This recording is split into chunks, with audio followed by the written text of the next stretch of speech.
بسم الله الرحمن الرحيم. يا أيها الذين آمنوا كتب عليكم الصيام كما كتب على الذين من قبلكم لعلكم تتقون. أياما معدودات،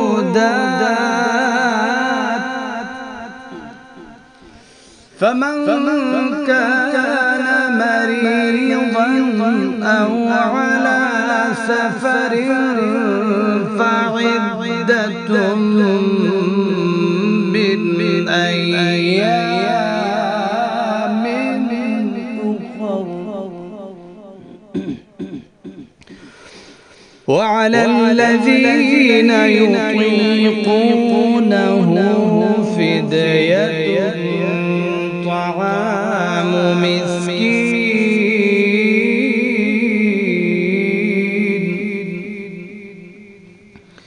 فمن تطوع خيرا فهو خير له، وأن تصوموا خير لكم إن كنتم تعلمون.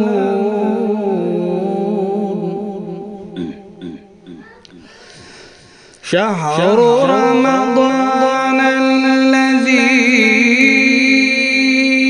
أنزل فيه القرآن هدى للناس وبينات من الهدى والفرقان،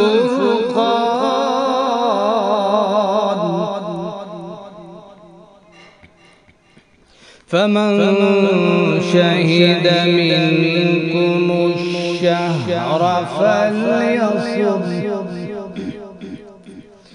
ومن كان مريضا أو على سفر فعدة من أيام أخر. يريد الله بكم اليسر ولا يريد بكم العسر ولتكملوا العدة ولتكبروا الله على ما هداكم ولتكبروا الله على ما هداكم ولعلكم تشكرون.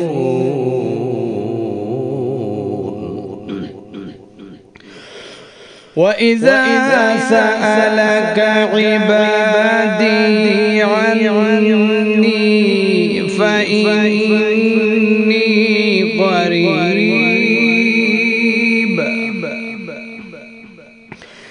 أجيب دعوة الداع إذا دعاني فليستجيبوا